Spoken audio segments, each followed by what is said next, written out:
പോയി കണ്ടവരൊക്കെ കഥ ചൊല്ലുന്നു, പാവം ഞാനോ കേട്ട് കൽബ് പൊട്ടുന്നു.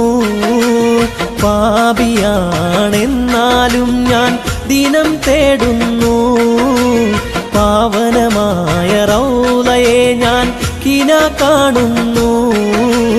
ത്വാഹാ റസൂലിൻ്റെ തിരുചാരത്ത് കാബാ റൗളയിലെത്താൻ മനം കോതിത്ത്, നാദാ നിറവേറ്റ് എൻ്റെ ഹാജത്ത്, നാളെന്നിൽ തീരും മുന്നേ ചേർക്ക തീരത്ത്.